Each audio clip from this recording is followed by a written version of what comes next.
almost like people were too comfortable expecting everything for nothing. And then when they get no results, it's only themselves to blame.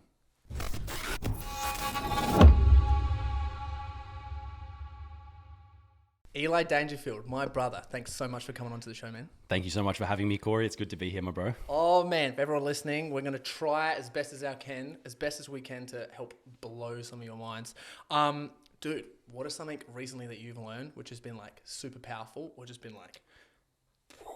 Bro, I've learned a lot recently, particularly in the last like year or so. But I feel like the biggest thing for me is just focusing on one thing until successful and not, I guess, having shiny object syndrome. Because I feel like one of my biggest, being self-aware is like my biggest flaws is I have so many different skill sets and different things that I feel like I can leverage them in all these different opportunities. So whenever something comes knocking, I'm like, oh yeah, immediately I figure like, what can I do to actually maximize that opportunity? And it kind of takes away my focus from the main things that I should be doing in order to get like the biggest results, if that makes sense. Yeah, so you've been like sort of locking down and focusing on like what's really important. Yeah, I've been focusing on like what's important and what I know that's already working for me so that I'm not just like, trying to divide my focus across several different things in a poor form compared to focusing on honing in on like the few things that do matter and doing them exceptionally, if that makes sense. Like I'm trying to do that a lot more and I've like had to hone that in after just so many different experiences, just chasing the next shiny object. So it's like, it's just a learning process, being like young and trying to do so many different things. It's good because I learn a lot through trial and error, but it's also sometimes, opportunity cost, if that makes sense. Dude, so true. And I remember when we were like first hanging out, we were first chatting and stuff, and you were like, dude, 19 years old, I wanted to achieve success so bad. I literally had a goddamn heart attack. Yeah, bro, from like pushing things to the absolute limit and going through. And that was just crazy. I'd like for you to talk about, sort of where you were at in terms of like how desperate you were to like succeed and make it happen. Man, so my story starts, for those of you who aren't too familiar with me, I got into the world of online business around 14 years old, which is very, very young. I tried a whole bunch of different things. I was learning Forex from all these online gurus and people that you look up to who have the flashy things. And I was like, oh, that's what I want. So they're dangling this carrot of like, you can live the dream if you just do the Forex or you do this agency business or whatever like that. So I jumped in and I just started learning everything because I've always been passionate about self-education more so than just like, formal school education. So I'd find myself sitting there on YouTube, just absolutely immersed in all of these different videos from like the OG internet marketers back in the day. And they were just sitting there, oh, make $1 million a month online. And this dude's like, that Danza Kuduro song, like Danza Kuduro is like playing, and this dude's like stepping off like a jet with like this suit, and he just gets into a fucking Lambo and he's like, sign up down below. And I'm like, all right. So I like hit all these video links and everything. And I just found myself going down this huge internet marketing rabbit hole where, there's just a million different promises. And obviously being a young, naive kid, I thought that was all within my reach. And to my, naivety or, it's an opportunity. Like I actually am grateful that I fell down this immense rabbit hole. I just chased every opportunity. And again, going back to the shiny object syndrome, like I had it so bad back then because I didn't have anything that I knew worked and I was so desperate and not coming from money and wanting a way out of, the mediocre lifestyle. I just took every opportunity at face value without looking too much into it, which is good and bad. So I basically just tried everything. That led to me doing a whole bunch of different business attempts and opportunities through the ages of 14 to 15, 16, 17, 18, and then 19, where, like you just said, I had a heart attack because I just found myself burning out because I was literally working all day. I had no social life. I would just sit there. I'd be learning, I'd be implementing, I'd be stressing over issues in my business. I'd be finding holes in things and patching them. And then, I had a heart attack and I had to go to the hospital and had to go to, cardiologist and everything to make myself feel better. And it's been an issue. It was so crazy. And I love how you like completely embraced yourself. Like in terms of you're someone who you actually really like shiny things and you like things that have really good attention to detail. And like you love things that are so attention to detail, which is why like Utopia Palms, like your like jewelry brand at the moment looks so good and it does so well and we'll bling down it. Look how good this is. Gotta do it.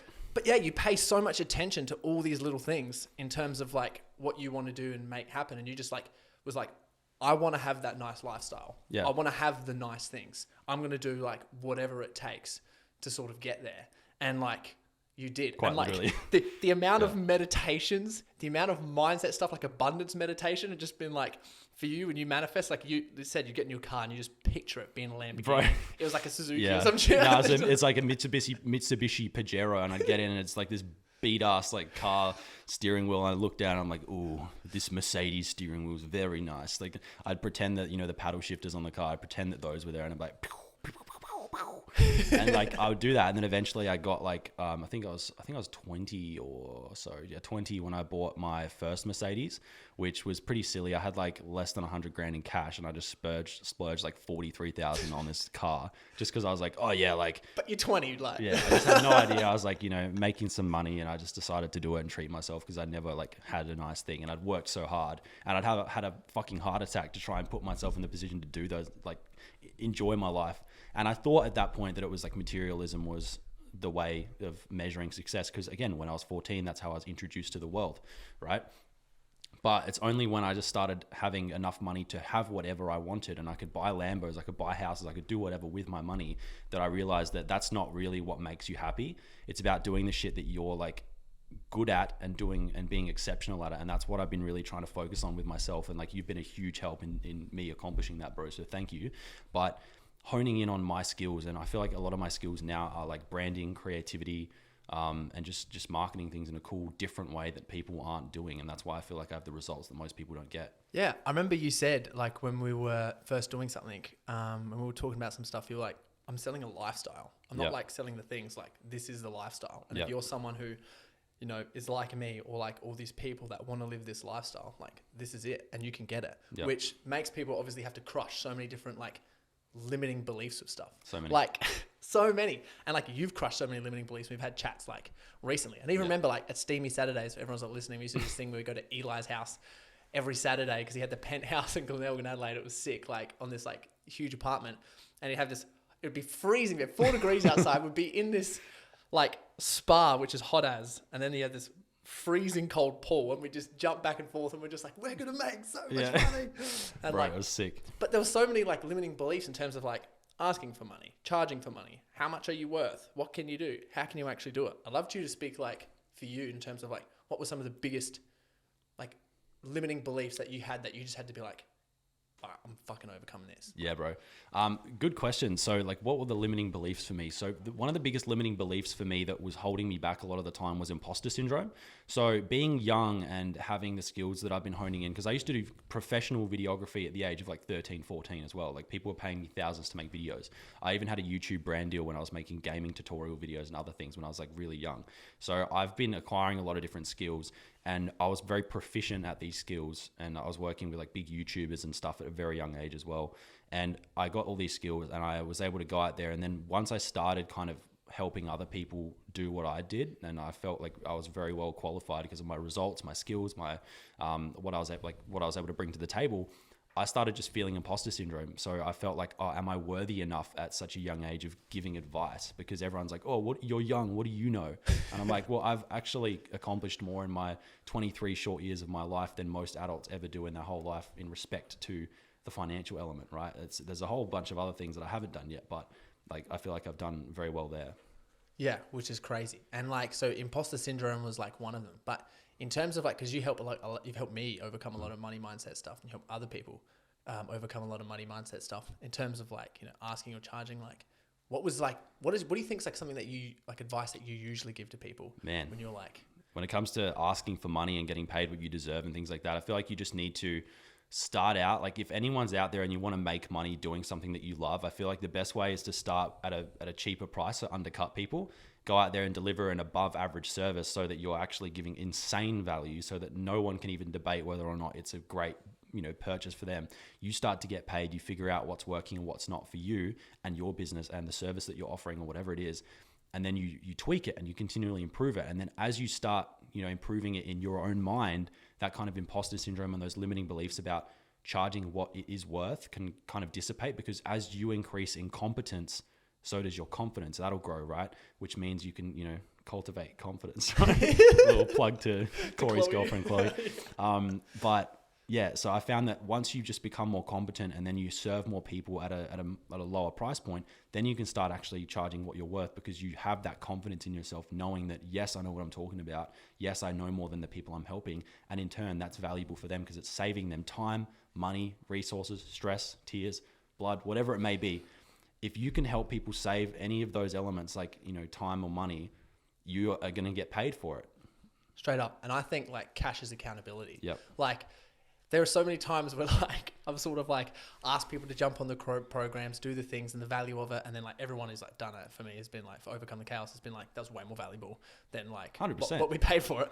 But in terms of me, it's like no one's actually going to do the program or have this thing unless they pay a substantial amount of money for it, because then like, well, I've paid this money. Now I have to do it. They got to feel the sting, bro. If you don't feel the sting, you're not going to do the work. If you don't pay, you won't pay attention.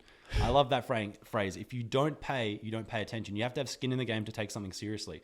That's why it's funny when I get so many messages from people like, oh, Eli, I'm interested in your ecom program. I've heard good things. Like my friends are doing it. Can I get started? But can I have it for free? If it's so good, why isn't it free? And I'm like, say that again. If it's so good, why isn't it free? I'm like, well, go down to the Rolls Royce dealership and say, if this product is so good, why shouldn't I be entitled to have this for free? People have this absolute mindset where they just expect handouts. And I feel like it's a millennial thing, like the handout mindset now. Like the people that I deal with who are in their mid to late 20s or like, 30s and 40s and 50s, none of them bring that kind of stuff up when I'm trying to help them. They put the money up because they understand that when they invest, they're going to see return on that. And if you invest nothing, you're not going to pay attention. You're not going to do the work because you've got nothing to lose, right? When I invest money in coaches or courses, or you as my coach when I was doing that, like I put that up so that I hold myself accountable. Like you said, cash is accountability, right? It's 100% true because, bro, if I didn't put money up, even though like it's relatively insignificant in the big scheme of things, it was enough to make me go, all right, well now I need to lock in and take this shit seriously. Otherwise I'm doing myself a disservice and I'm going to be embarrassed because I'm paying money and I'm not doing anything with this. Like it's almost like people were too comfortable expecting everything for nothing. And then when they get no results, it's only themselves to blame. And like, it's just from like an energetic value as well. Yes. It's like every time you're focusing energy onto you, like, it's like, what do you think's going to happen? Yeah. Like, and I love as well having like certain things that you buy, like example, like your multi-purpose, like purchasing, how you sort of phrase that. Yeah. I love that because it's like, okay, these things that I've worked for or like worked really hard to deserve is now, it's a display of like, apotheosis in terms of me stepping into like who I'm supposed to be. Who I'm supposed to be, who I'm going to be, who I'm destined to be. Like, and speaking on the concept that Corey just spoke about, which was the multi-purpose purchasing. It's a bit of a tongue twister. But baby. when I buy things or like, expensive trinkets, like I just bought this $24,000 ring from Cartier just on a whim because I was like, you know what? It's exactly what you just said. It's the abundance like mindset. It's about giving what you expect to receive. So the more that you step into an abundant mindset and the more you invest, the more you spend with the assumption that you will make it back, as it's just money, it's just energy. You can get it from giving. So the more you give, the more you get. The more abundance you display and give to the world, the more you'll get back. The more you give to people in need, the more you help people up, the more you will get in turn. So it's like multi-purpose purchasing. When I went out and bought this, I didn't just say, oh, it's a cool ring. I was like, all right, it's a cool ring, but it's also deductible because I'm using it for marketing. And I can actually talk about the experience that Cartier provides to a customer in terms of how it's making me spend this much money on a little tiny ring compared to other brands who charge $2 for a ring. And I'm not buying that. Why am I buying this? Because of the experience, because of the status, because of the perception. It's just an experience thing. Everything is an experience. If you spend money, you expect a good experience. And if you can provide that, people will spend ungodly amounts of money for things that probably aren't worth that much because it's just the experience. So that's like a huge thing. Like you provide a great experience to your clients. I provide a great experience to mine. Cartier does, like everyone does. That's why high-end car dealerships, you go there, they'll bring out the champagne, they'll do everything they can to like give you a good experience because they know that that's going to result in them getting paid. It's reciprocity, right? Like I went to Cartier, I walked in, I was just going to get one of my other pieces cleaned, right? So I go in there, I'm like, oh, hey, could I get this cleaned while I was in Melbourne? And so I get it cleaned. They're like, oh, come sit down over here. I'm like, all right, cool. Sat down. They're like, bring over champagne and caviar. They're like, wait here. And I'm like, all right, cool. So I'm just chilling there.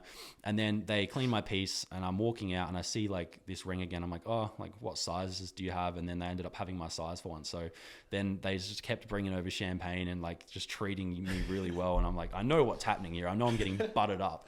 Like I know that that's what's happening, but it's the experience. And then I felt like they built up so much reciprocity there where I had to go, the only option here is me buying something. I'm going to feel like an asshole from leaving after they've just like doted on me. There's like a literal dude with like a tray, like walking over like a butler style, like, sir. And I'm like, oh, bro. Oh, this is too good. I'll sign here. But that's it. It's all about, going back to charging what you're worth. It's just giving an experience and becoming confident and competent. You will get paid whatever you want. And you can scale that experience. If you can scale that experience for multiple people, you'll never have money problems, in my opinion. It's crazy. And like, you seem really passionate about this. I'm very passionate about experiences, because that's why, like, with the jewelry brand Utopia Palms, you guys can check it out, utopiapalms.com. Corey's repping, Corey's been supporting, all the homies been supporting. It's awesome to see all the orders come in and all the happy people. But I cultivate that experience through branding and through positioning it as something that's different and making it an aspirational brand. So everyone is at a certain level in their life, right? Whether it be up here to, perceived to some people, or down here, and they want to get to that next level. So if you can build a brand that kind of bridges the gap between where someone is now and where they want to be, they will pay for that, and they will be raving fans, because like same thing goes for your program or my program, or a brand like that sells jewelry.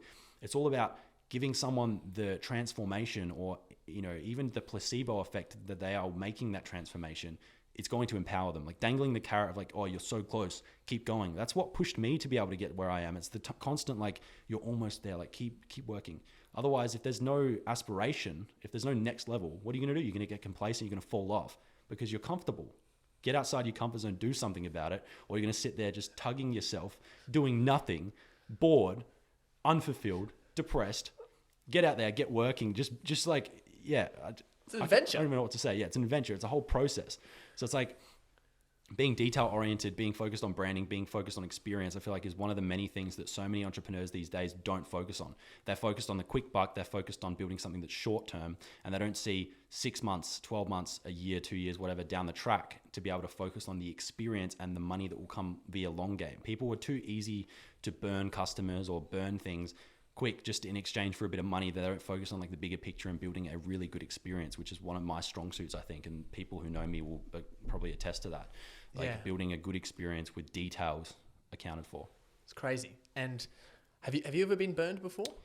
Yeah, I've been burned many times via many different things in my time. Like I've been burned by the tax department. I've been burned by plenty of different people and business relationships and things like that. But it is what it is. It's just one of those things. Like I'm 23, I'm young. I'm going to learn these things younger so that by the time I'm 30 or 40, or by the time I've got $100 million, like I'm not going to experience these same losses because I've got the foresight to see them coming now, as opposed to you don't know what you don't know. So when you're going through these experiences, you're unaware of what's happening until it's too late. At which point you have to self-reflect and be like, hey, I fucked up, like, or that was me being naive, or I trusted the wrong person, or something like that. So just one of those things you learn, bro. Yeah. Do you ever take stock when you're like, oh, Jesus, I'm like 23. Do you ever like take stock on that? As in I'm getting older? I wouldn't say not at 23, bro. Yeah. Do you ever take stock just like, oh man, like I'm actually so young? Because if you think about it, like, you know what I mean? Yes, you've been trying since you were like 14, but you've had like a successful business since you were like 20, right? Is that right? Since 19? I was like 17, I started, and then I started making money, and then I was like 18. Because it all like fell down at one stage when you were 18, 19. It all just kind of like, oh, bro, yeah, it fell. Yeah, it was all shambles through the time of when I was like 19, I think, to 20-ish around there. So and then 20, it sort of started to it started working again, and everything was like going up, and I was learning more, and because I'd been burned by agencies, I'd like been burned by suppliers, by customers, by like everyone. So I was just learning all these hard lessons to the point where I was about to throw in the towel. And this takes me back to one of the stories that I tell on like a couple other podcasts I've had, where this was like the big defining moment. I mean, there's been a billion defining moments in my career up to this point, but one of the biggest ones I feel was the most impactful was back in 2017 when I was running the watch brand.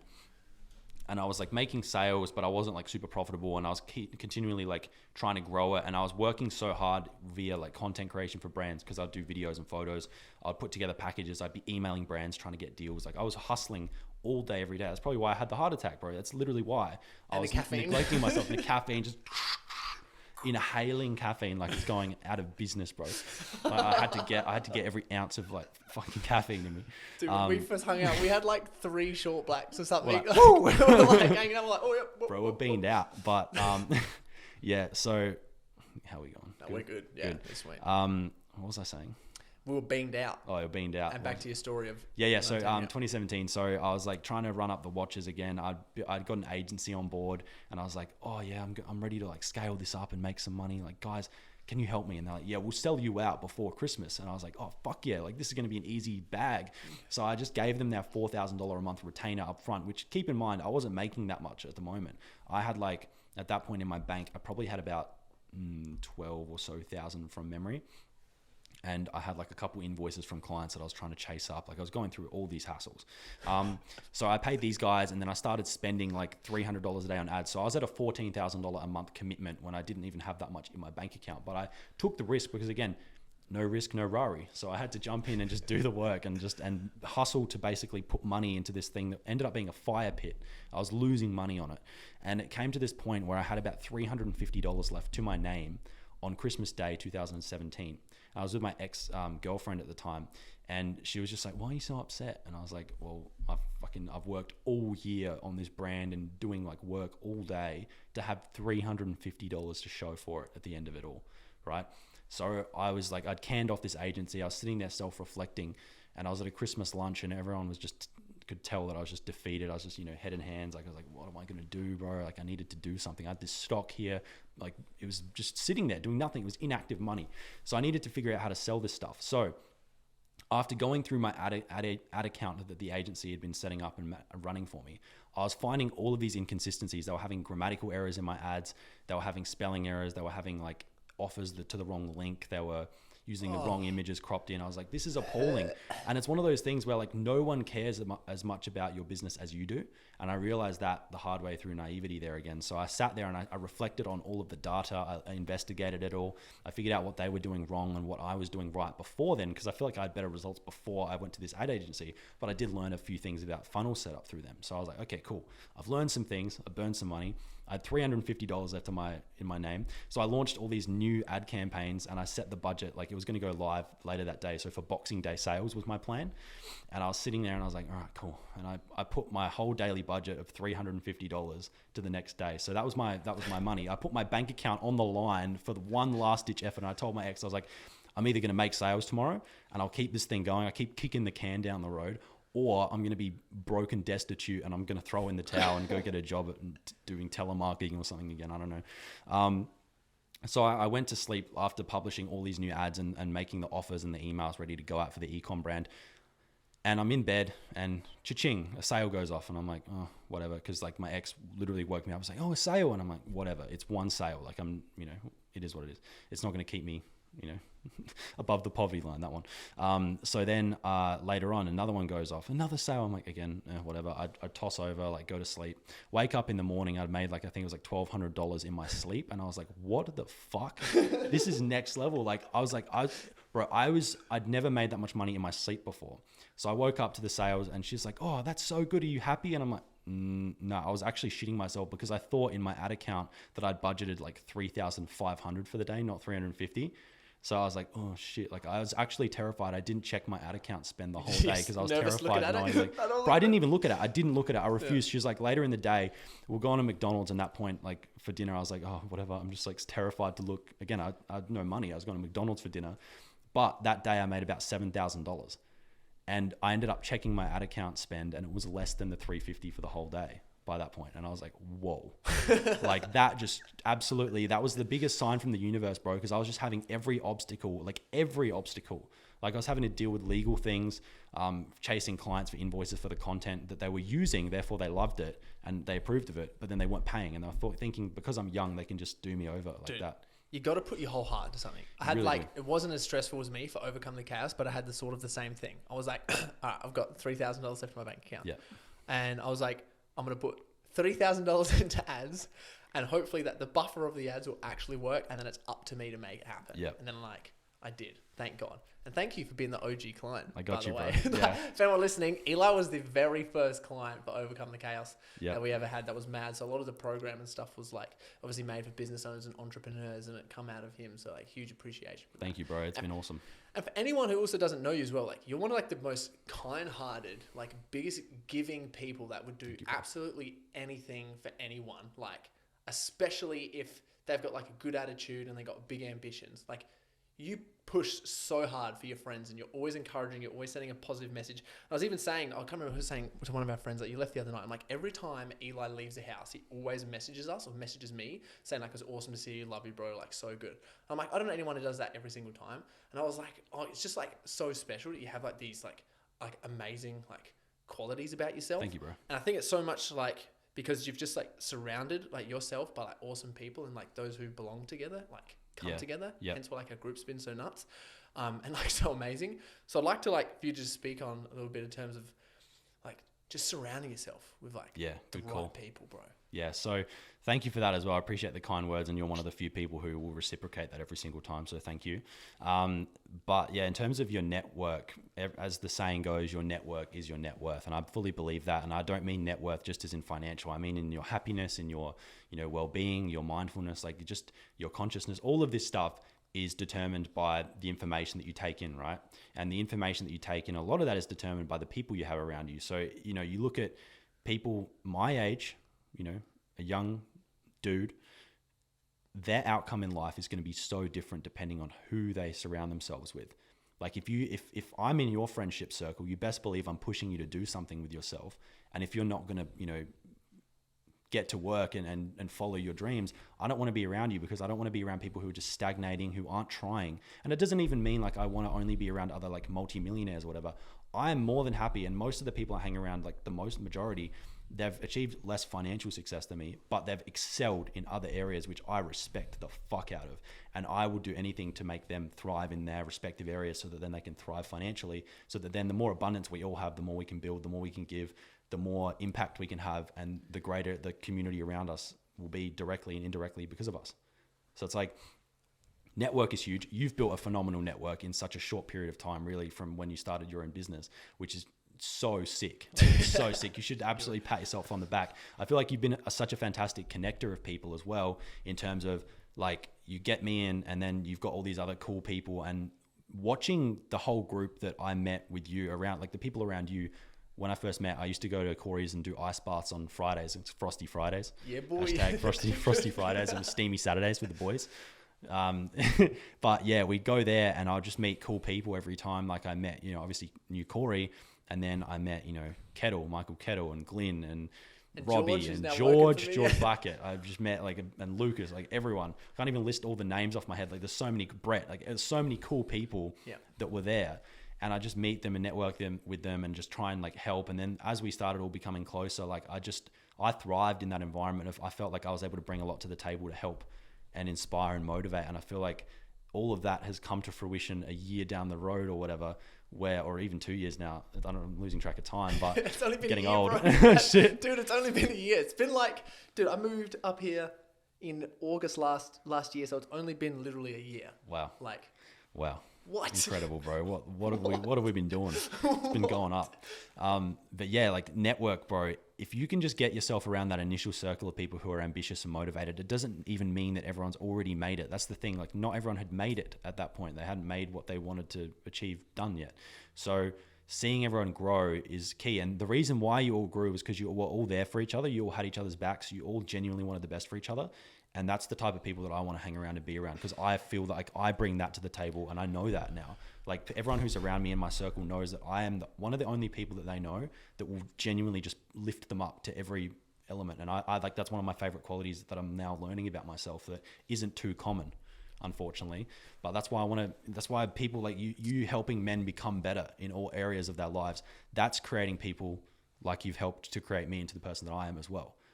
People who are giving, people who are fulfilled, people who are chasing their passions, people who are motivated, people who will stomp depression out, because at the end of the day, you can get out of things like that. It's just about focusing on what fills up your cup, and you're heavy on that as well. Dude, so much. Hi, everyone. Thank you for listening to these podcasts and applying these concepts to your life and sharing these with all your friends and on your stories. I am seriously so full of gratitude. I am currently experiencing one of the best phases of my life, and I just want to share this with you.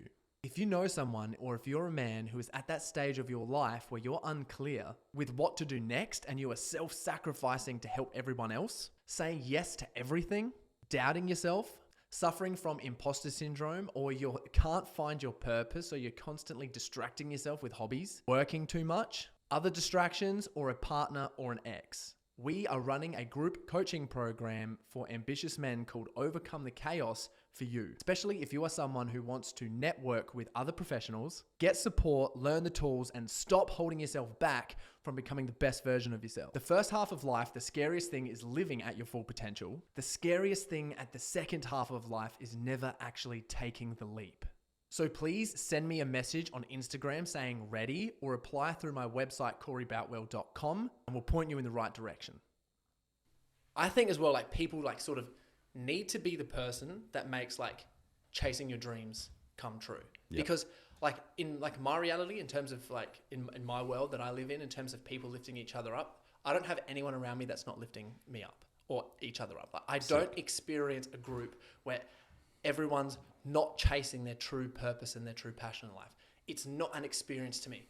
It's foreign to me when people go, oh, I'm going out for the weekend and I'm just going to drink. And then what are you doing next weekend? I'm just going out, to the pub. And, oh yeah, I've just been in my job, work's work. I mean, that does not happen at all in my experience. Everyone's just like, oh, I'm doing this new thing and this thing's amazing and this thing's amazing. And so focused. It's so focused. But in order to get there, it's like you've got to be the person who has the courage to sort of really take control of your future and like what you want. And you're going to have to face the things in terms of like, hey, everyone, do you want to come out tonight? Or do you want to do this and whatever? And you're like, no, I'm focusing on this. No, I'm focusing on this.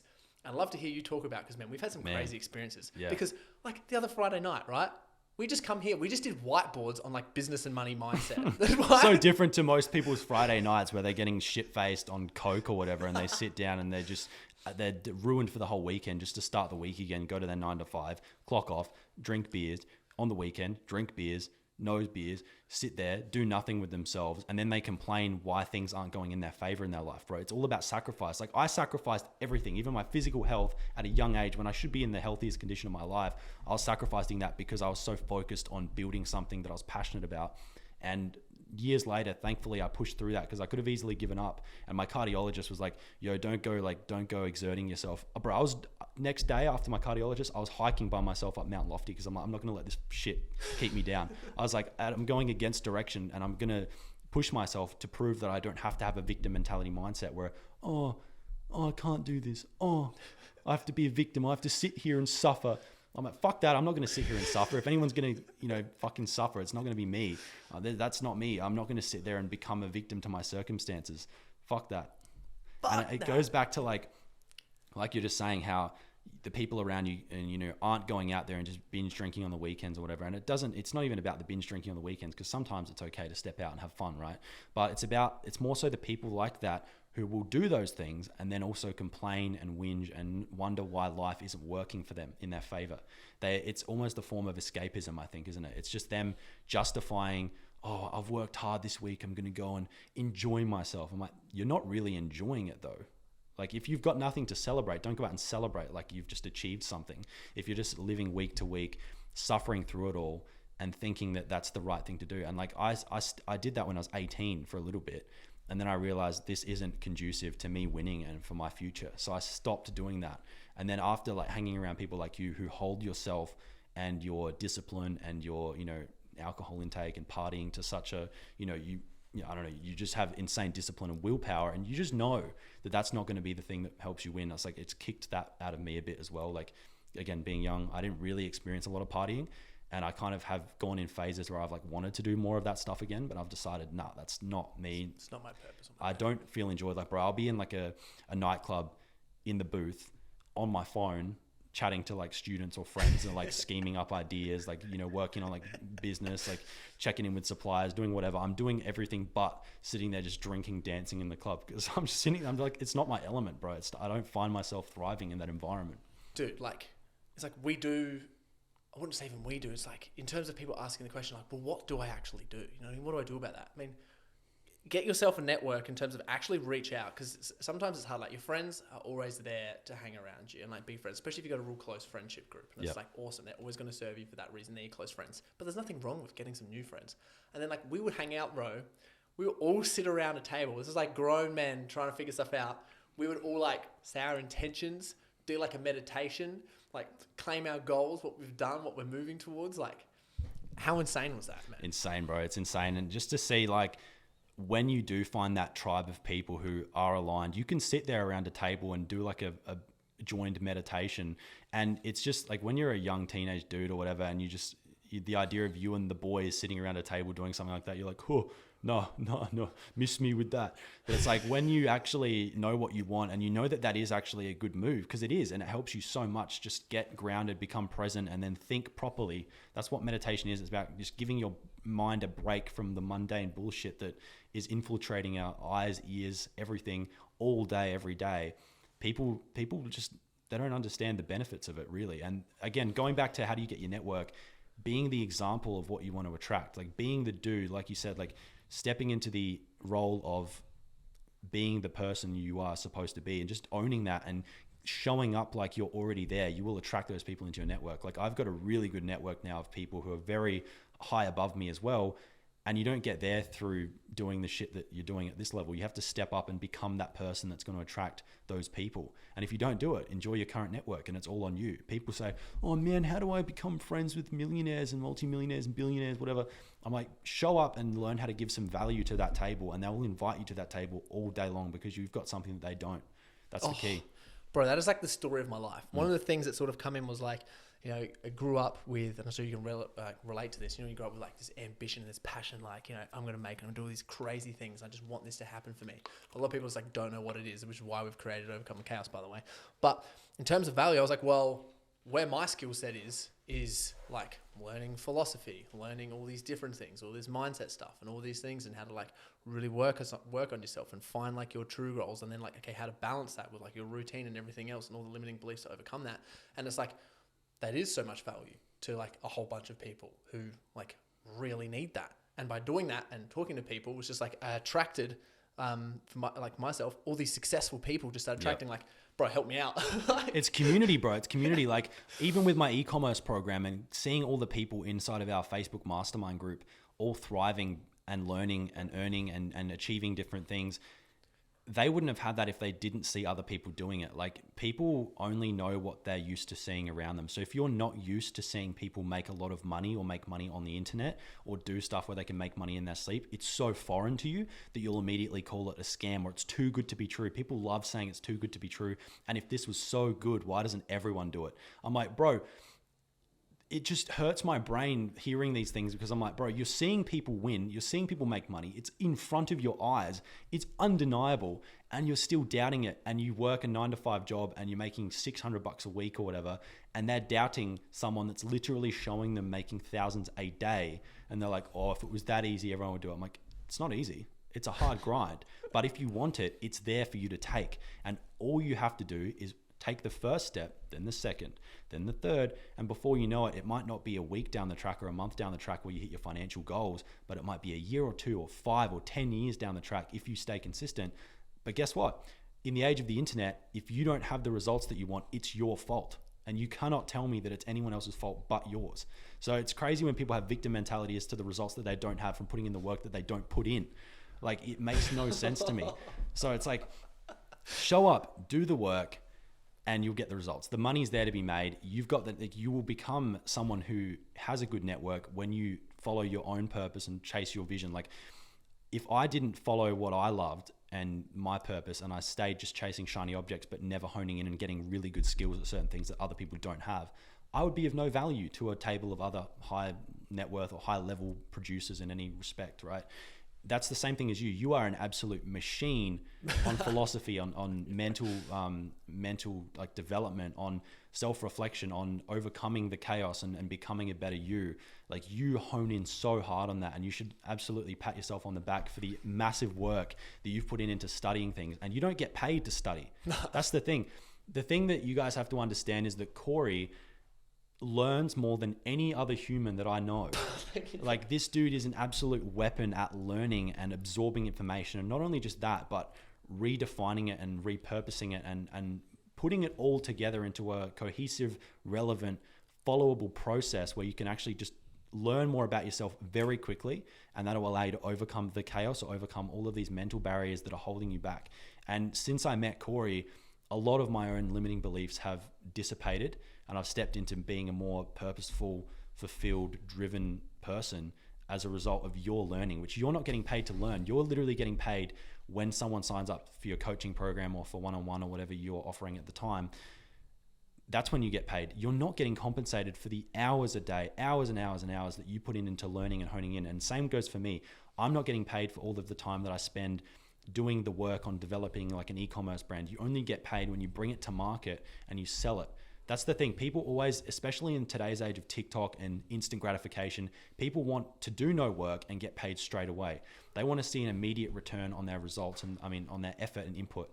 Whereas if you go out there with the intention, knowing that once you hone in these skills, it might not again be a week or a month or a year, but you keep working and you don't get paid, eventually you'll come to that point in the crossroads where there will be an opportunity for you to get paid, and you've built up that, I guess, goodwill, or you've built up the skills to justify you getting paid. Whereas so many people, they jump in, say with e-commerce, they launch their first e-commerce brand or business and they see no sales on day one and they give up saying it didn't work. I'm like, no, it works. You didn't work. You didn't put in the work that's required to build something of value that other people will get behind and want to put money into and buy a product from. And that's crazy to me because, like, again, with my program, it takes months, several months or a year to put together a program with like 100 videos, step-by-step training, templates, tools, resources, everything. I don't get paid from that. That's me putting my passion and my work in to make a program that I love, that I wish that I had when I got started. I'm so passionate about teaching and giving. And when you put that out there, eventually at the end, you're going to have an amazing product and people are going to love that product. People are going to invest in that product and people are going to ultimately learn what you learn, which is like the coolest thing about putting together a program or a group of people. You're creating that tribe, right? Where everyone can thrive and everyone can be in that group. Because again, if you don't, you only know what you see around you. So if you're only around the people who doubt online business or you doubt self-development, you're not going to do you're not going to see it through. Whereas if you're in a community group of other people who are doing it and learning it, you feel at home and you feel like you're on the right path. And that's a lot of the time, you just need someone to say, it's okay, keep pushing. Whereas a lot of the time, no matter what it is, if you don't have someone just egging you on a bit, you're not going to do anything. And you're going to have a whole life where you've sat there doing the bare minimum, scraping by, wishing that someone had given you a hand up or a tap to get going, or just a kick down the road, just to keep moving. Like, that's why I'm so passionate about teaching, because I know like my skills and you know yours, and being able to give that to someone and impart these lessons that we learned the hard way over many years of doing this the wrong and the right way, helping other people save all that time and energy and effort and shortcut their learning curve. Huge. Absolutely huge. And I strongly believe too, if you're not doing what you most love doing in your absolute bliss, and you're finding that and being truly honest with what you most desire, and you're living day to day, if you're living day to day looking at something and feeling a certain way, that like feeling a way that you're not feeling and you know there's a way that you want to feel, compound that 10, 20, 30 years of not breaking that cycle is pure hell. Like, true. It's literal, you're living in hell. And we know what that looks like because everyone's been there. Yep. And absolutely seen that before, which I think is like crazy. Wild. I'd like to know on you, because I was just thinking about this. And thank you for saying so many kind words before, bro, by the way. Bro. I was getting like emotional when we were saying that. I was like, oh, Jesus. Corey's goated.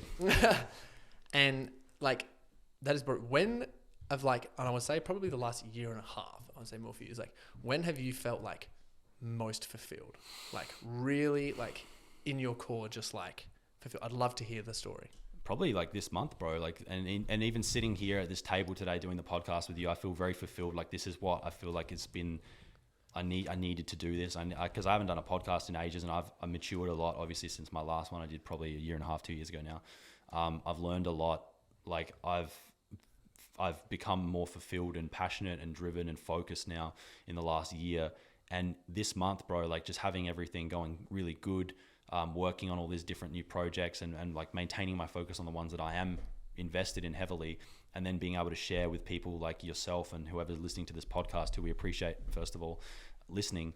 Like, that's most fulfilling to me, just imparting my lessons onto people that I've learned through a short life, but quite an extensive, career of ups and downs through my years of doing business. Like, I know that I'm just scraping the surface of getting started. And it's crazy to see how much I've actually gone through, for good and for worse, like in business, to get to where I am today. Like, it's just knowing that I can overcome any obstacle that comes to me as well now. Like, because I've overcome like literally most things that people don't have to go through. I won't even go that deep into a lot of it, but like hectic shit, as you know. But yeah, like I feel so fulfilled now sitting here, just being able to talk and give That's What has been like the last month look like for you? the last month has looked like growing the jewelry brand Utopia Palms, revamping a lot of my program as well, like adding a lot of updated, information and relevant things that are going to help more and more people. Just taking a back step from social media and just actually focusing on myself and giving to the people that have believed in me and trusted in me and giving more value. I feel like that's just been the biggest thing. Like money aside now, bro, I can sit there and not even make money if I didn't want to. Like I could just stop making money and like live off my investments and retire and just give forever. But that's just not, like, I'm too ambitious for that. Yeah, and I was saying this to Kettle, who's our housemate here, and I was just like, one thing that I really respect, like about Eli, like recently, in terms of what you've been doing, was like because we were first there when Eli was like, oh, I'm thinking about making a jewelry band. We've got these ideas and this is going to be really sick. So it was really cool watching it like succeed. But it was like you finding a project that you're passionate about that you get to use like all of your skills for. Because like you had this thing and now it's like you're flexing all of these skills and like sales and everything is going up, probably because everyone in my house is buying it at the moment. Support. Support. But like, it's just crazy to see like, you just being like so happy and fulfilled because you're like, oh, I love this. And there's a skill set that I've got. I get to like flex everything. That's one of the things I'm going to focus on a lot more in terms of giving. Cause like through the last year of doing more and more e-commerce and brands and diving back into that world even harder, is I've learned a lot about what's working in 2022 now compared to what was working a year or 2 years. Cause things change so quick in the online space. So if you're not up to speed, you're going to get left behind in the dust. And that's like why I feel so fulfilled right now, because I'm really catching up to speed and I'm actually getting ahead of a lot of people because I'm focusing on the skills that I know I'm really good at, which is like branding and product design and marketing and building something that is aspirational that people can get behind and want to support and like align themselves with. People want to align themselves with the brand. Like it's not just a product. That's the thing that, again, thinking long term and thinking about something that's going to not just pay the bills but be something of real value in both financial ways and like you being fulfilled. You can start like a shitty drop shipping store if you want and sell shitty products and make a bit of money and rinse and repeat that process, sure, but why not drop ship for a bit, validate a product, be happy with the results, and then private label it and then focus on brand experience where you can actually be really proud of something instead of just sitting there selling products, just making money. Because at the end of the day, a lot of businesses are zero-sum games where no one really benefits out of it. It's just it's just financial transactions. Whereas if you can really put your whole creative vision and your passion behind something, that's what's going to get you fulfilled and paid. It's such a difference between, attacking something for the purpose of like, chasing the dollar, and then attacking something from like the position of your heart. Yeah, and that's what I've been able to like really hone in on since I became well off enough to be able to retire if I wanted at 23. I can focus on the things that I'm passionate about. And I understand that that's a privilege now for me, where I've worked hard to get into the position I'm in, but a lot of people don't have the means to be able to start, a brand or put in tens of thousands into startup costs on different businesses. And that's why I love the flexibility of, say, the drop shipping business model as a validation and as a means to generate capital. So you can then, all right, cool, my product's working, I'm getting some resources, I'm going to now focus on the long term on the brand, build something that I can exit down the track for a decent evaluation. That's one of the mistakes that I made with one of my previous brands. I didn't build it to sell. And one of my friends introduced me to a book called Built to Sell. And now, since learning that, I've been able to understand what it takes to build a business that's sellable and all the elements that an investor or someone who's going to acquire the business is looking for in terms of, will this business run without me, like my input? And the answer is yes. Like the business can now run without my input and it will get even more, like I'll remove myself even more and then, add the infrastructure in so that it's like a passive investment vehicle for whoever wants to buy it down the track for, a decent multiplier where I can get paid, make more money, and then either keep working on it or work on a new project, whatever I want to do, because I'm in the position now where I'm lucky and fortunate and I've worked hard and I haven't told myself, you can't make millions. Like I can, and I have, and I'm going to continue to make more, and I'm going to continue to lift other people around me to making more money than ever and living more on purpose, just the same way you are. Like get around the community, guys. Yeah. It's like superhuman Eli. But I would like to taking off. I like to challenge you to like just to humanize you a little bit in terms of challenge you to get like as vulnerable as you can here in terms of like, what are some of like the biggest mistakes and like regrets that you have, or like biggest mistakes that you've made that you've just been like, fuck? Many mistakes, regrets, zero. Like, because again, you just learn through them. Like, and I wouldn't be the person I'm today without making mistakes and regretting things. Like, what are some of the biggest mistakes that you made? I'm trying to reflect right now because I've made so many. Like, and that's just the thing. When you move fast and you're trying your best, like you're destined to make mistakes, bro. Like, biggest mistake would be, I guess, trusting the wrong people when getting started in certain projects where I'm not familiar with the grounds. Is there any stories that you can think of on the top of your head? Oh, Have a flick so through. Elaborate, man. Yeah. So one of them was obviously I was involved in a project where the guy who was running it was a shady character, unbeknownst to me and my friends. We got involved. He basically ruined it. I lost $50,000 and had to deal with damage control on that for a while. And yeah, it was just a whole shit show, but ultimately came out the other end wiser, financially worse off. But yeah, just a lot of, one of the biggest lessons is know who you're getting into bed with in business if you're going to do business with people. And again, naivety, me being young. Well, what did you go through in your own mind when all of those terrifying? Like I was terrified. I was suffering. I was stressed to the max. I wasn't sleeping. I wasn't eating. I was trying to fix things. I was trying to put out fires that weren't even my fires to put out, purely because of who I am and what I want to just, if I see an issue, I want to fix it. I just want to make it so that it's not on anyone's mental. They can just move forward and things can go as planned. But when other people don't care about putting out the fires that they've caused and I have to step in and do it, that's just stress that I don't need, nor want, nor deserve. So that was just like, it's so overwhelming to me because I hate seeing people like upset or suffer or anything like that, no matter who you are. So if someone else has caused that, and even if I'm like slightly into that, I'm going to feel horrific. I'm going to have to do everything that I can to make that right because that's who I am. And I want to make sure that everyone's happy. So when other people are dropping the ball, I kind of put my balls on the chopping block there just to take the L on that and learn and lose money, lose whatever. But you just become wiser out of it. And as long as you try your best to make things right, like it's just stress, bro. It's just stress. Do you remember any of the nights there that you had which was like the most stressful when you were just like overwhelmed and stuff? Because that's like a tug on the emotions, man. Yeah, bro. Oh man, I've had so many like sleepless nights stressed about different things over my career. But like there's nothing that, I mean, one of the biggest ones was, again, that day back when I was about to throw in the towel. That was probably the most stressed I was, that I just literally did a gung-ho play of just throwing everything that I had into one day of sales, and I made 7,000 back, and then that week I made 21,000 back, and then boom, I was suddenly on my feet. And then the universe challenges you the most when it's about time to level up. So I feel like I get challenged a lot, but I also level up a lot. Yeah. So it just comes hand in hand. And you're pretty aware as well that you're like 23. Like one thing that I do like really respect about Eli is sometimes he'll be in the gym at like 3 a.m. in the morning because he's like working so hard, and it's like 3 a.m. he's like, caffeine, I'm working out, and it's like it's crazy because like you're using that for a motivational experience, you know what I mean, to hype you up for what you're doing.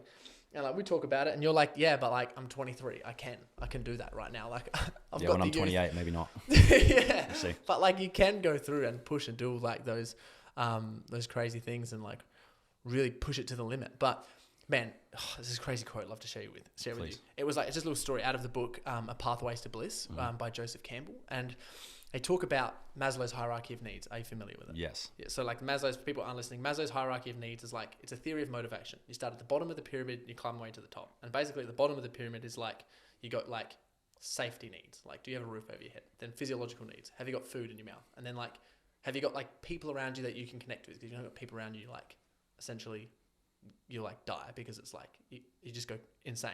Then it's like, have you got a career or job that you can work towards? And then maybe you have a shot at self-actualization. And it's so funny because all the stuff in Pathways to Bliss and talking about the myth in terms of all those things is like, does the exact opposite of that. And someone who knows their bliss and knows their passion and knows their true purpose and like why they're actually alive, just put Maslow's hierarchy in the fucking bin. Yeah, they will sacrifice everything in order to get there. So like, true. Absolutely everything, which is like what you've experienced. Yep. But where I come in is make sure people do it well balanced. Yeah. Like come in, so find your purpose and then get some goddamn balance. But like, I've just like seen you go through that and as well, and just like see this light sort of well up in you when you've got like this crazy motivation and passion, just take action on that. And I find it so commendable. Thank you. Especially going through and like doing all those things. And it's just like, fuck, good on you, man.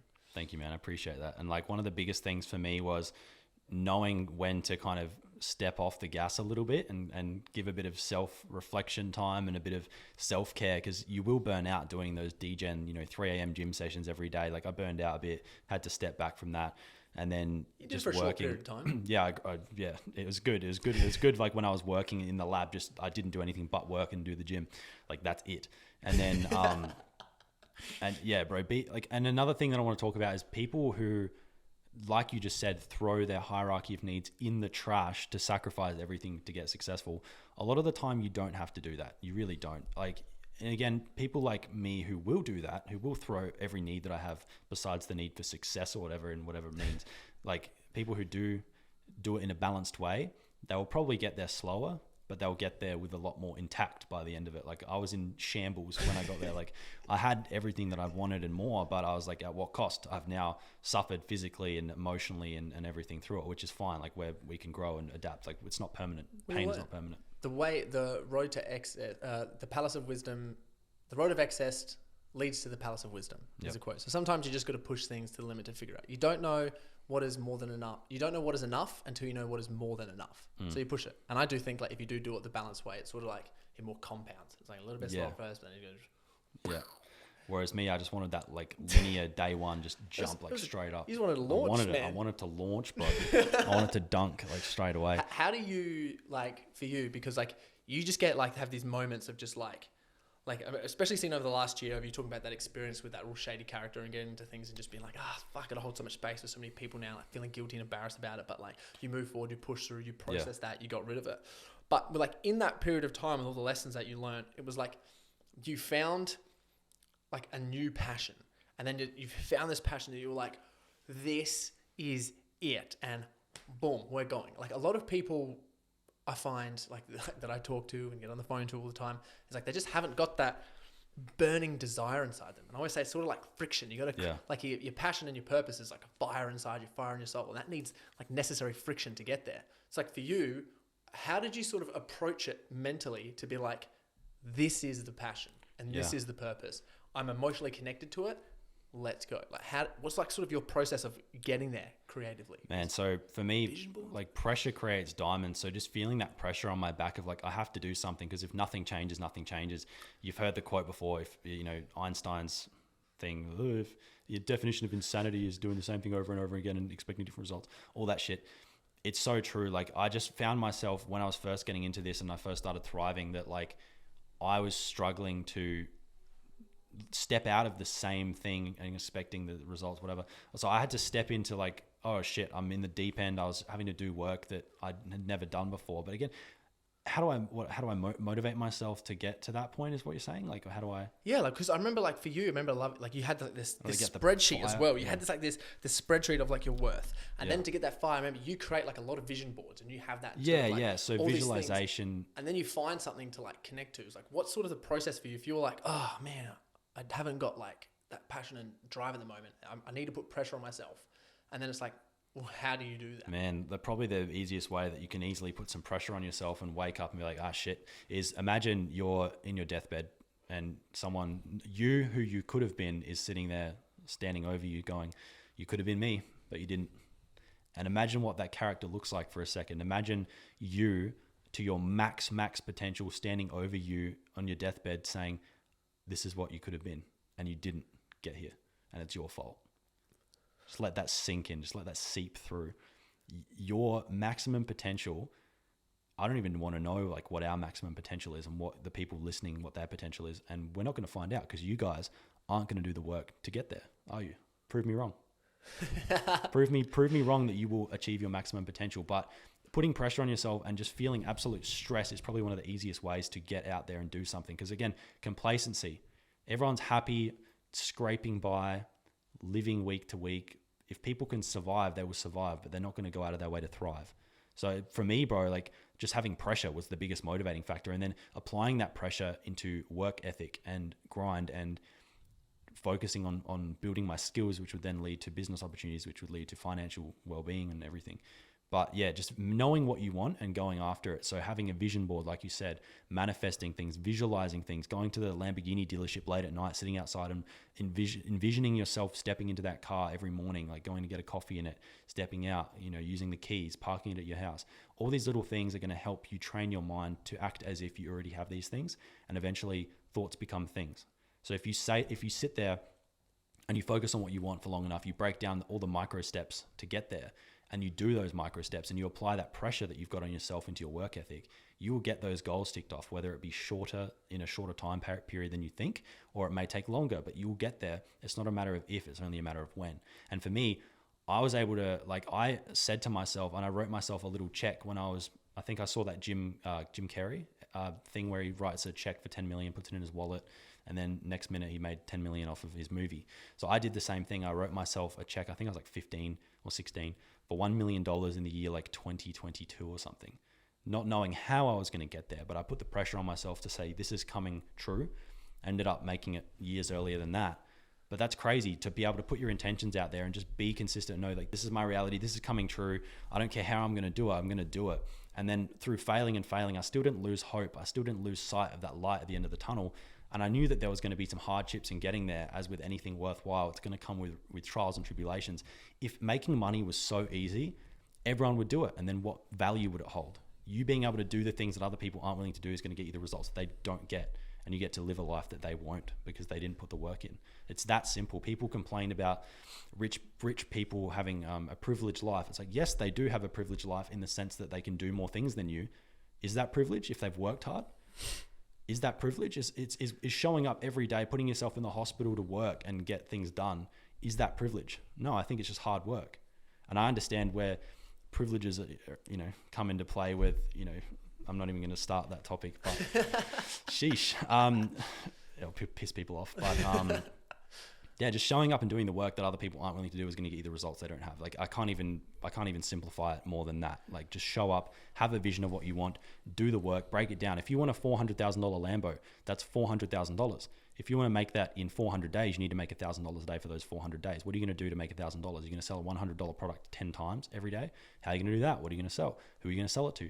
Break it all down into logical steps, and suddenly that goal that you put on the pedestal so highly isn't out of reach. Yeah, I remember one of the first things you said was something along the lines, you asked to someone when we were hanging out once, you're like, how much do you want to make? Whatever it is. And you're like, okay, what's a product that you could sell? And you're like, something like this. Okay, so the profit, let's say, is like this much. So every year you want this amount, which means you need to sell this many items in a year, which is this many a month, which is this many a week, which is one a day. Yeah. You think you could sell one thing a day? Or like one thing a week, whatever it was? In a global market of billions of people. Yes.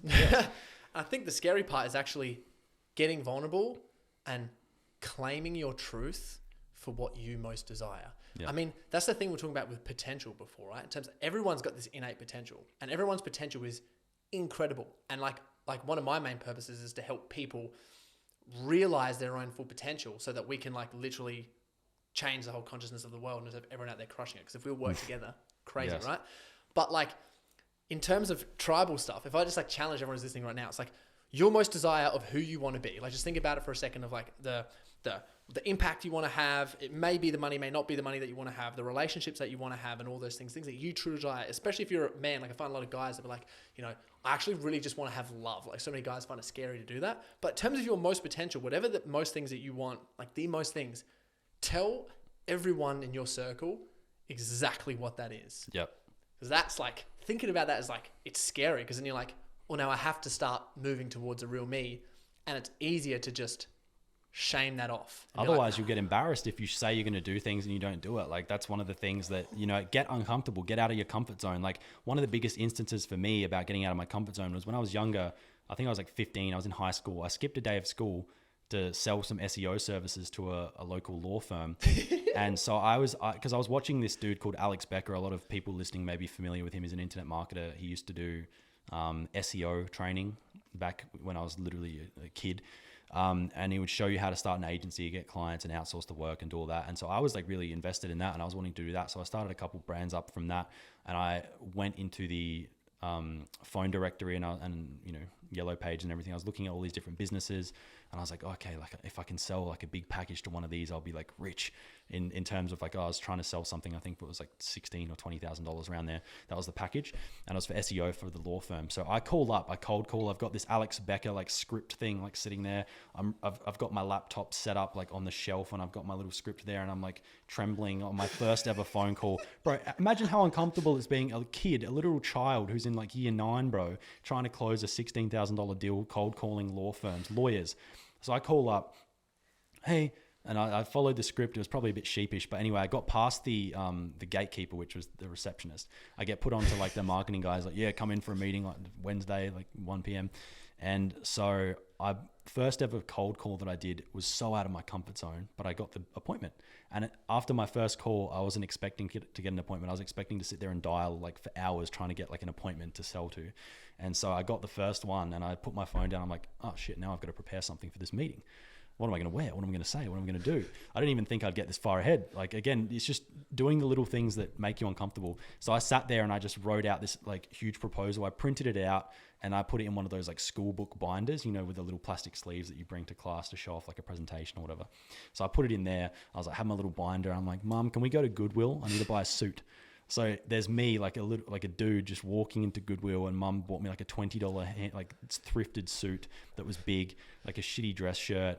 I was wearing my leather school shoes, and I went into this, like, she drops me off at the city the next day. She's like, all right, good luck. And I go into this, I go up in the elevator. I'm like in my shitty suit, and you can find the post of me being like business meetings in my shitty suit is on my Facebook page from back then as well on the day.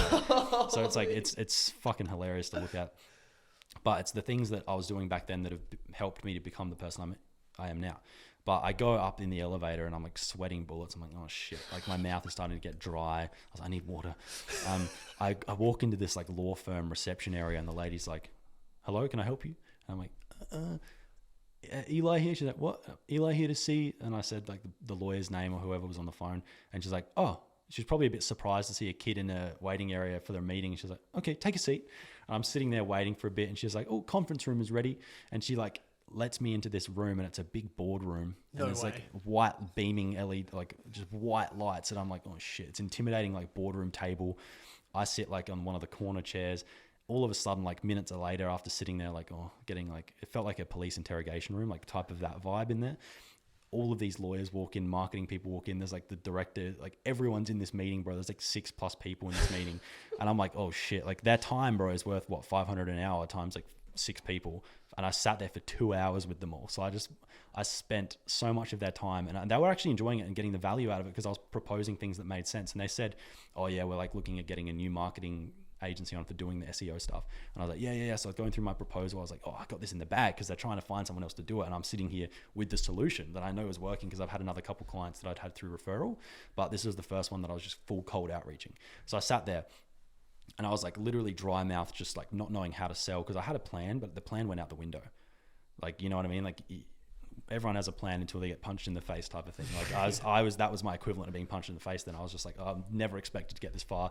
At the end of the meeting, when I'm like, it's like $16,000 for the package.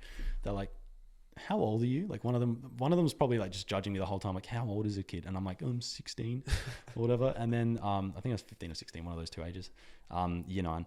And they're all like, wait, what? You're a child and you're sitting here pitching us for this massive package. And I'm like, yeah. They're like, shouldn't you be at school? I'm like, took the day off. And they're like, oh, okay. And then they're like, oh yeah, we'll go over your proposal and figure it out and then get back to you if it makes sense. And I was like, oh yes. Like, I didn't realize that was probably a polite way of like, oh, like we're not paying a kid all this money to do this service. Like, you know, they were polite about it. And they're like, they said to me something really cool. One of them said, man, I wish that I was doing what you're doing at that age when I was that age, whatever. And I was like, yes.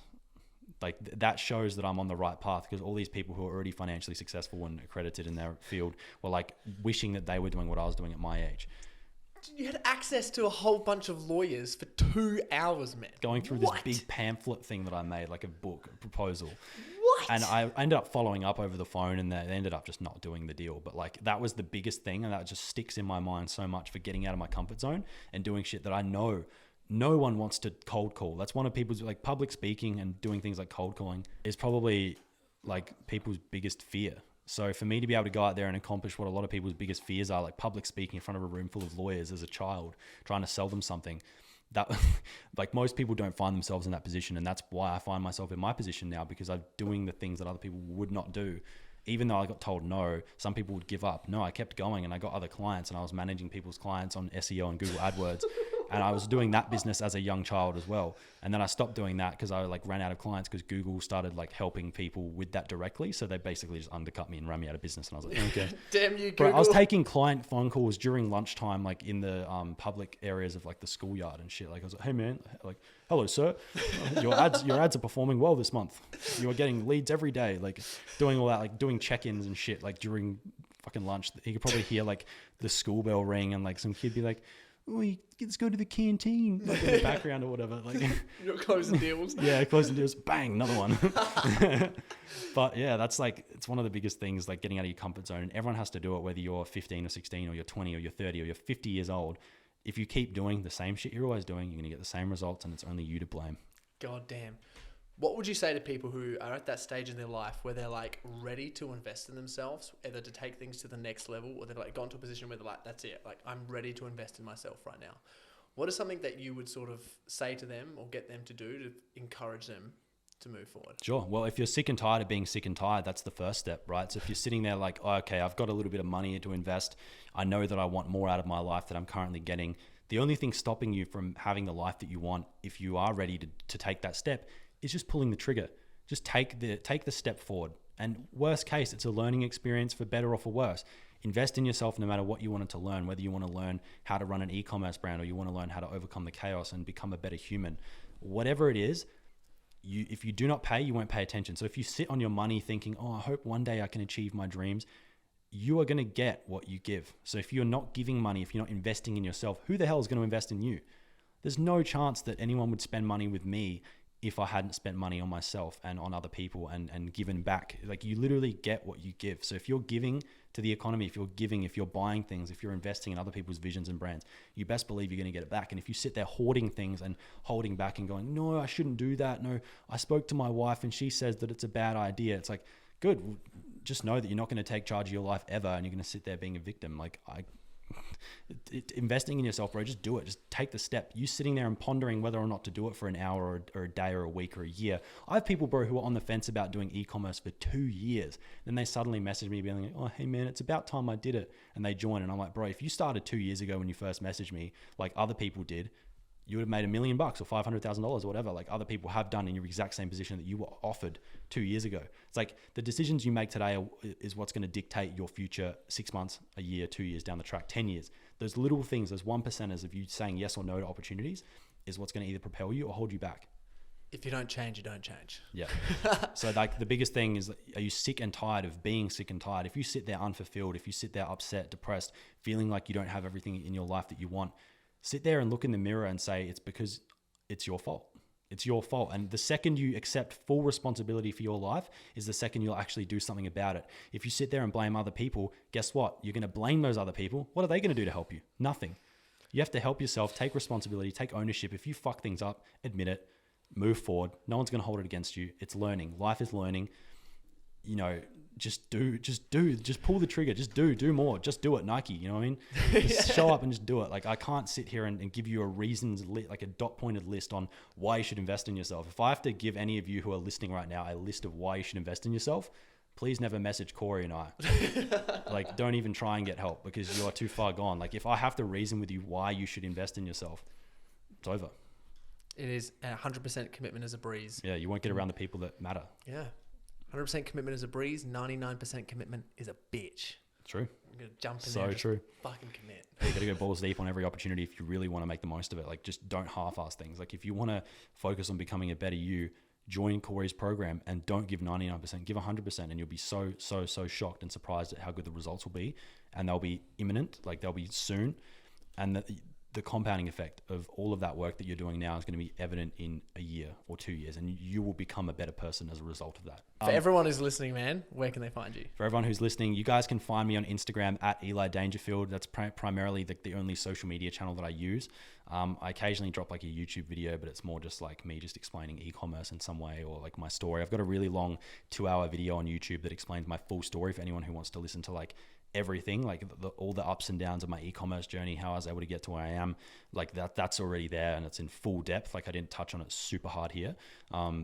But yeah, you guys can go ahead and check that out. So you guys can find me on Instagram if you're looking to learn e-commerce and you want someone who's been doing this for years. If you want someone who's got the results, who's got thousands of students with tens of millions in combined sales, hit me up on Instagram. I'm happy to chat with you, see if it's a good fit.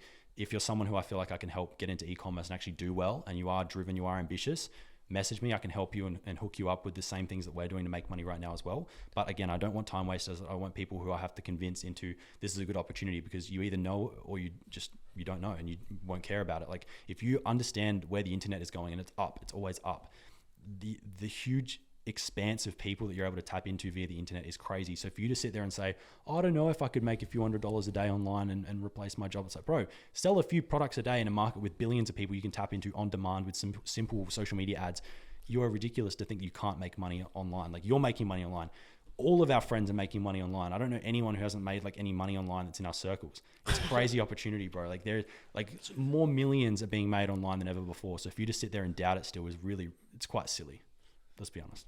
It is. And if anyone wants to get some bling, where can they go? utopiapalms.com to get the jewelry that Corey and I are repping right now.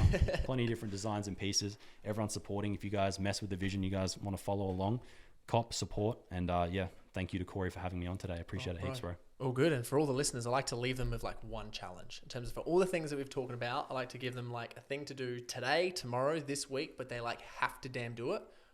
What would you like to challenge them to do? Oh, what should I challenge you guys to do? I could challenge them to do a lot of things. I reckon this week, I want you guys to set your intentions on what you want a year from now and break that down into little steps. Like, if you want to make money, whether you want a material possession like a car, break it down into the numbers day by day, then break it down into the action steps that you need to go out there and do to get there. If you need to invest in yourself, do it. If you need to go out there and make some uncomfortable phone calls, do it. If you need to message people that you shouldn't, that you need to fix things up with, and that's key to get your goal, do it. Do things that are going to make you uncomfortable and you will get that result. It's just a matter of ticking off those micro goals. You're going to get there. It's just a matter of time. Guarantee you it. So if you want a $100,000 car, for example, in 12 months from now, it's like, well, how much is that going to cost like per month? That's like less than 10K. It's like, it's like 8K per month, whatever it is, which is, how much is that a week? 333 a day, roughly, I think it is. $333 a day. That's all you have to make. That's 3 sales of a $100 product, or one sale of a $333 product. You guys can do that. You just need to make it. You need to follow a process. You need to tap into a process that's working, build something that's got some sustainable value, and then put it out there and be proud of it. And then you'll be surprised how many people will support you through that. Bro, thank you so much for coming on to the show, man. Wow. Thank you, Corey. Absolute banger. Once again. Once again. Peace, guys. Take care. Bye.